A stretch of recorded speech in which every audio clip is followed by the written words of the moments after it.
Well, this is an episode where we're doing a return podcast with Bob Fleming. He's the founder and president of BlackSquare Technology. And the previous podcast, we were talking about the Enigma device, which for the video folks looks just like that thing. And it looks like a thumb drive, but it has an open end in it, which is really cool. And the whole idea is we just wanted to get an update as to where we are. And so if you would, Bob, recap your business and who you serve. Great. Well, thanks for having me back, Bob. Absolutely. Appreciate it. So we're a company called BlackSquare Technologies. We're 8 people, 2 dogs, and a garage door. We build a hardware encryption tool, as you just pointed out to the audience. It has a female connector, which allows us to connect any USB storage device to the tool. Enigma does not store data because we look at data as potentially harmful to your network. Who knows what can be in that file you're getting from someone? Could be malware, could be an injectable, could be spyware, could be keylogging malware. So we don't store data. We allow the user to store data. So our customers we range in customer size from 1 as a consumer, could be Joe the plumber, could be Becky the bookkeeper, all the way up to the Department of Defense, where they are scaled in terms of the numbers of users. You know, as we look at the device, let's back up a little bit and talk about some of your background and how you brought your background forward into the design and bringing to market of this device. Sure. So my background is about 18 years of data security expertise and consultancy. Years ago, I worked for a large storage manufacturing company here in Colorado. We were involved in designing and building a full disk encrypting hard drive. Then we moved into a number of other products. But at a point in time, I realized myself that my data was suspect. If it fell into someone else's hands, it could do a lot of damage to me or my family or my company. So we decided that we would build a product which would allow us to protect our own data from everybody. So that's how it came about.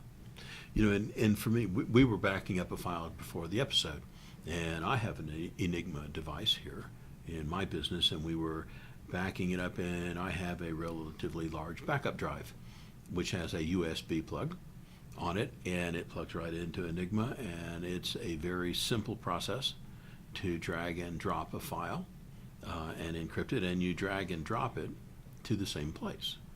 You just choose to encrypt or decrypt as you see fit. And you know, some of the things that we talk about here is, you know, for folks who are going, well, I'm migrating from storing information on my local hard drive to Dropbox or any various cloud providers. Right. Let's dig into that process and your thoughts on protecting the data in the quote cloud. Okay, so storing data in the cloud is a wonderful idea. The challenge in a cloud environment is the cloud provider. His responsibility is to make sure that he's protecting your data to your account. Once it's in your account, it's your responsibility to protect your data. So they may encrypt the data in a transmission from your computer to the cloud, to your entrance, to your gate to the house. Once you're inside that house, that account, it's your job to protect your data. So that being said, if I were to encrypt data on my computer using our tool, I can do so. If I want to send that data to the cloud, I can do so. It arrives with a hardware encryption package, so it's secure. It was even secure in transmission. If I wanted to send you an email with an encrypted file, because you have an Enigma, I can now do so.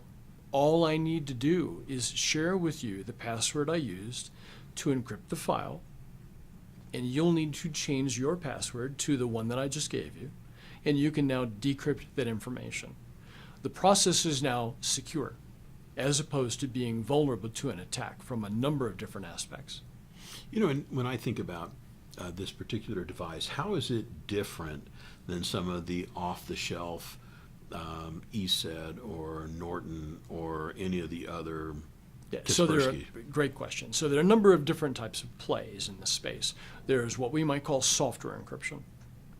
And then there's also what we might call an iron key or a USB device that stores data and encrypts data.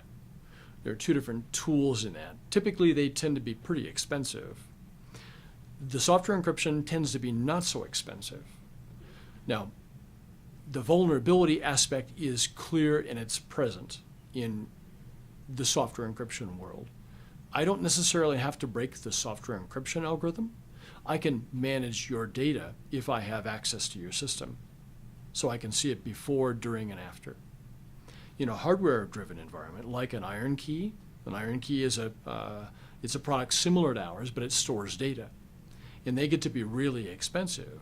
A 64 gig thumb drive that's iron key might be $500. So they do everything that you want them to do until you lose the tool. When you lose the tool, you've lost not only the encryption capability, but all the data that was stored on the tool. Now it's your job to replace all that data. So if you haven't got it backed up, it's going to be a challenge. And would that device also encrypt the data that you send to the cloud, or just to that device? Just to the device. And so we talked a little bit about BitLocker and the challenges or the differences between what you do and what BitLocker does. Right.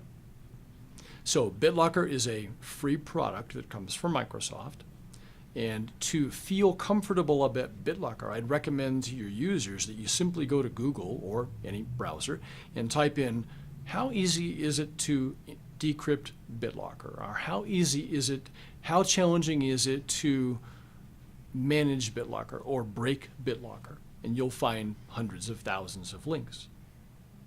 So if you're managing a lot of important data and you're counting on BitLocker to do the job for you, you might want to rethink that formula. And, we talked a little bit about, like every other file, the larger the file, it takes a little longer for it to do. Right. To encrypt. Yeah. To encrypt or decrypt. And it's just a function, like you said, of physics. Mm-hmm. So, but we were doing some files, and they weren't that big, but it didn't take any time to get those done.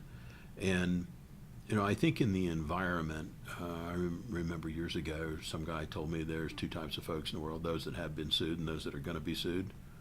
And I think in our world, there are those that have been hacked and those that are going to be hacked at some point. Very true. So a few years back, I was on a panel with a fellow named Larry Ponemon. He's the CEO and founder of Ponemon Research. Ponemon, this last few years, has been heavily involved with IBM in developing a cost of data breach, so CODB. Larry and I were on this panel, and we introduced ourselves, and I said, hey, by the way, Larry, what do you think about this, the possibility of being hacked? And he said, Bob, if you think you haven't been hacked, you're not paying attention. Now, that's very clear in 2014 and 2015. It's much more clear today in my mind, because in any conversation we have, the white elephant in the middle of the room, if it's a business discussion or at the bar, is about how do I protect my data? How do I lock down my social? How do I do all these other things? But what our tool does specifically is we encrypt data at rest, and we can deliver that data in motion in an encrypted format. So the data always remains secure between users. And for us today, it really was a very simple process to get this done. As far as having the device, you need to have the Enigma device, if you're obviously, and then you have to have some type of device, whether it's a thumb drive or a backup drive. Yeah, some type of USB storage device. Some USB source. Mm-hmm. And so it becomes very simple. It's very apparent which files are encrypted and which ones are not. Right. You see it very easily on your file manager. That's what I call it anyways. So it's easy to find. Yeah. So with this process, for the ideal client, when you look across the number of clients that have started using Enigma, who is your typical prototypical client? So interesting. We look at clients in about 4 different buckets. So let's start with the smallest bucket. Originally, we built the tool for the consumer. Now, you've seen the tool work, you have one. You know that when you encrypt the file, it encrypts it in real time using the tool. All of the encryption takes place inside the Enigma in its chipset, not on the computer's operating system or on the computer itself. So we've eliminated those vulnerabilities from occurring by encrypting the data in real time, putting it right back where it came from. Consumers don't care about that stuff. They want it to work, right? So the consumer says, if I want to encrypt the data, I want a menu that says encrypt the data, and I click on the button. They don't care about the engineering and all those things that take place in the background. They want it to be simple, and I want it to be simple too. Next step up is small businesses. And typically in a small business environment, it's the owner, the team, the management team, the leadership that are authorized to gain access to the important data in the company. The next step up after that would be mid-markets and low-level enterprises where there's a lot of scale that takes place. There are thousands of users, and there are different departments in each of those companies. Each of those departments can determine how many users in that department should have an Enigma and should have access to that data. Then we get into the agencies and the large companies. And typically, there are two different types of agencies or large company environments. There's the top secret, behind the wall. We don't play in a behind the wall space. We play in a non-classified or an unclassified arena. So if you have controlled unclassified data or information that could be managed by a number of people, that's a great fit for our product. So if I'm a malicious individual or a person, I'm familiar with BitLocker personally, and they show up and they manage to get on board your computer, and you've encrypted your files. What do they see, or what can they do? So there's a few scenarios here. Number one is they can encrypt over your file using a software encryption program. There is no leverage value there for them. Because remember, the attacker's job is to make money. He's defeated the network, and we're the data security. So he's gained access to data, and he's encrypted it. He'll send you a message saying, "Hi, Bob, I have all of your data encrypted using my software, and I want you to pay a ransom." So he's in it for the money. We get that. What he's encrypted are pictures of your ducks, pictures of your hunting accomplishments, and also files and folders that you've encrypted using Enigma. If you were to say no thanks, I'm not going to pay, you're probably saying that because you've exhibited some discipline, you've backed up data, you don't have to worry about that. And he can't sell encrypted information because he doesn't know what it is. So in a way, you get to win in a couple of scenarios by taking responsibility for your own data. So that makes that pretty straightforward. We hope so. Hope so. Yeah. All right. When you have a typical response from the client or potential client, some of the things, so let's say that I've encrypted files and done all of these things, and then somehow or another I lose the Enigma device. Okay. What happens? So in that scenario, the answer is really easy for you. If you lose the Enigma tool or leave it behind and need to have one, you simply replace it because it's a chipset. The key value is inside the chipset. Here's the bad side, though. If you forget your password, if you didn't write down your passwords and put them on a piece of paper with a pen or a pencil, now you have a real challenge. The data will remain encrypted as long as you don't remember the correct password. That's why it's important to write those things down. And by the way, writing them down is outside of the expertise of the hacker. He can't see what you're writing down because you've covered up your camera lens and it's somewhere else. Well, if you write it down and you're at home or somewhere, you have a locked drawer or a safe, and they got to know where to look and where to find it. Yeah. So that covers that part. And of course, you can take and encrypt your cloud data, which we talked about. Correct. And the speed of the device, do folks ever ask you about encryption speed? Typically not. The tool works as quickly as it can. It has the ability to encrypt or decrypt about 1 gigabyte of data in about a minute. So that's what we have. No, and it's one of those things, in the scheme of things. Nowadays, we seem to take in and have more gigabyte files than. Right. I can remember when all the storage you had wasn't a gig, but Right. but that's a while ago. So Maybe a few years back. a few years ago. But so for you, in the progress since the last time we've talked, the product is getting out into the marketplace. Right. What's been some of your feedback from some of your From our clients? user base. Mm-hmm. So we do a really good job of building the tool, and that's our passion, is making sure it works. We don't have any failures in the marketplace, no hardware failures whatsoever. We do have customers calling up saying, how do I get this working? And we spend time with them. We make sure that our customers are happy. Every so often a customer will call and say, hey, I forgot my password. It's not the right thing to do. You need to record your passwords, because it's just like that safety deposit box you mentioned earlier. If you don't have your key and you go into the bank and the bank has their key, you're not getting in. It takes 2 keys to open that safety deposit box. Likewise, with our tool, you need the tool and you need the password that you generated or created to be able to to decrypt an encrypted file.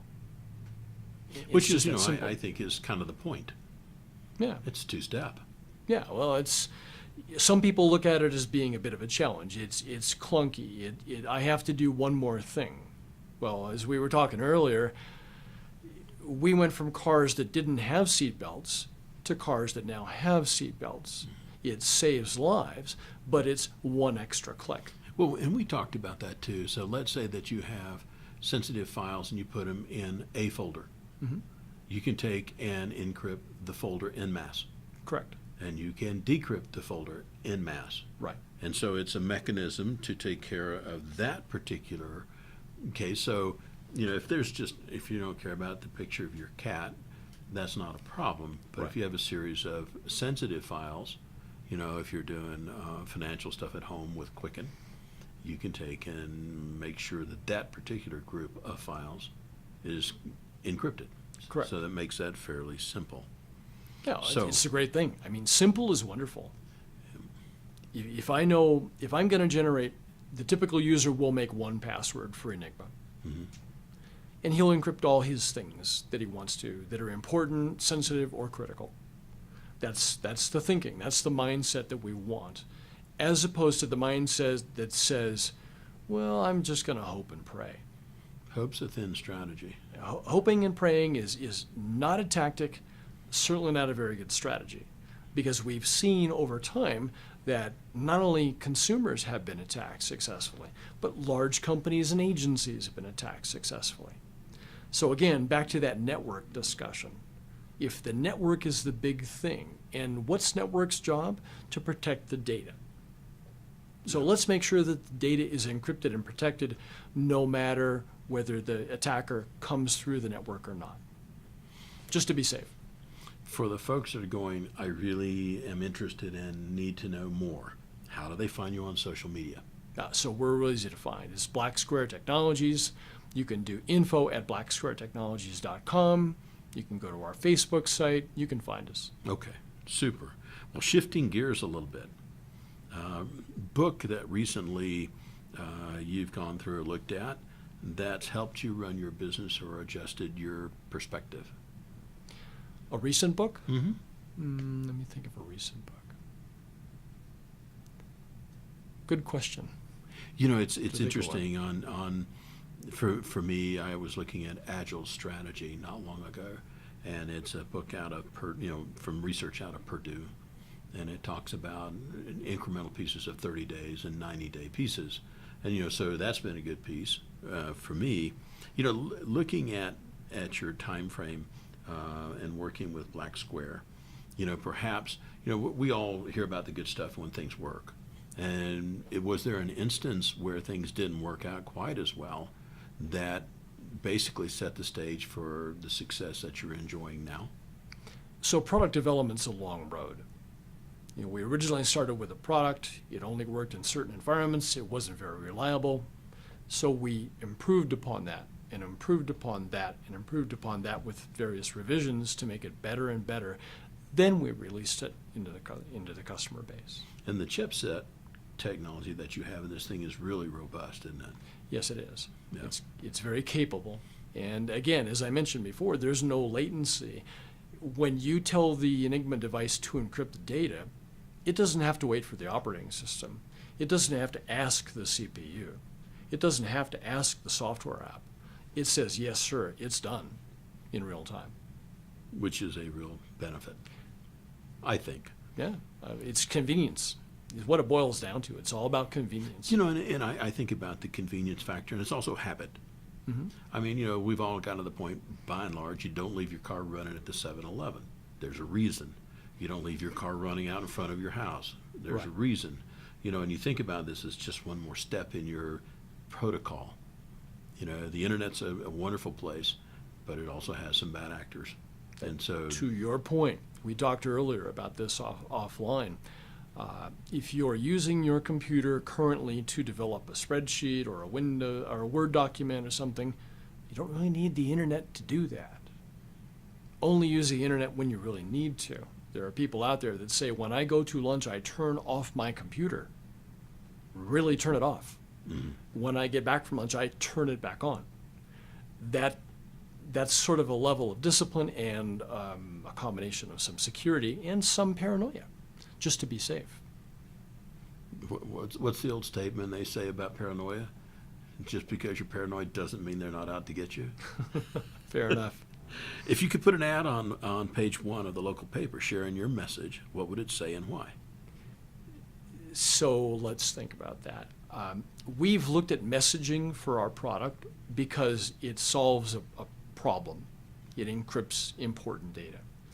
So we stumbled along with different messages for a while. And then finally, one of the guys said, hey, you know, if it's important, encrypt it. And it sort of worked. Kind of covers the waterfront. Kind of covers the waterfront. If it's not so if we important, talk it doesn't about the matter. various markets that are out there, Mhm. and I've done the homework on the data, and you now have it, but if we look at the top 3 or 4 market sectors on the planet that are most successfully attacked, they would be, in order of preference, healthcare, financial services, and financial products. And if you think about it, well, let's see. That might or might not include agencies, but it might certainly include Anthem, Blue Cross, and so on and so on.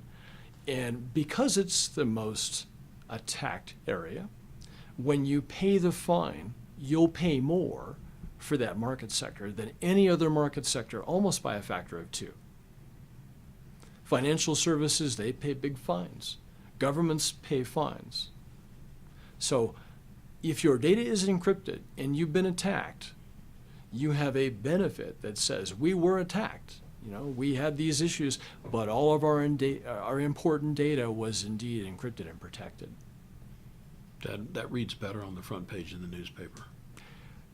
So whether you're Joe the plumber, Becky the bookkeeper, an accountant, an attorney, CFO, whoever you want to be, we all have data that is important to us.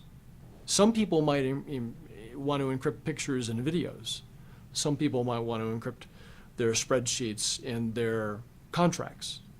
It's all subjective. So for us, if it's important, encrypt it, sort of sends a message to anybody that maybe whatever you have needs to be protected.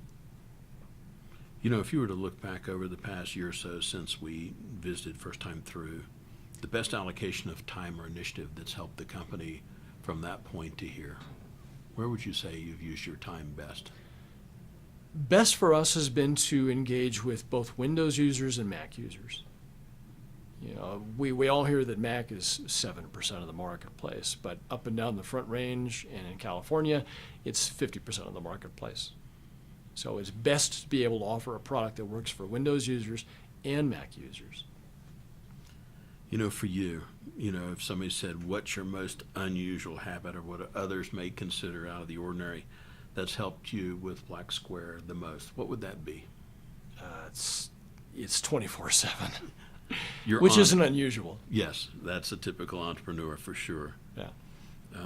For you, if you were going to offer advice to a new president or CEO that's stepping into the role like you have, what advice would you offer to them?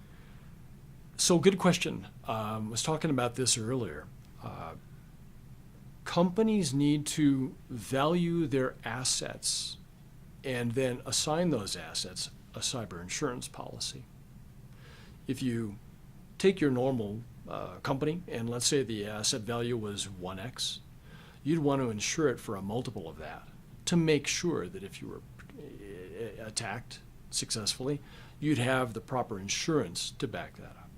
Because when you're attacked, you might think that there are some direct costs and indirect costs associated with that process.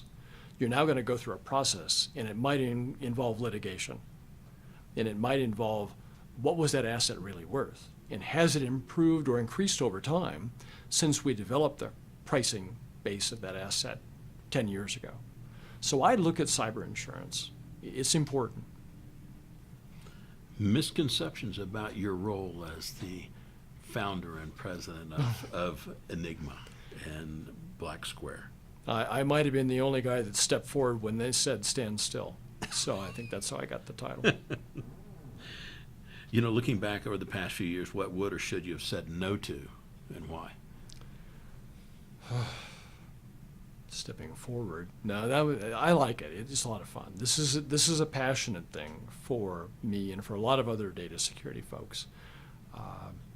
I can't think of anything that I would step back from, because it's about building a great product and offering it at a great price point, at a reasonable price point for customers so they can protect their stuff. And we didn't even touch on that. You want to touch on price point for this device? Sure. So retail on the product is $169.95, and we offer an Enigma. When you buy the product, it comes with 1 year of subscription updates for Windows and Mac, along with improvements that we continue to make to the product. So it's a $169 for 1 year included.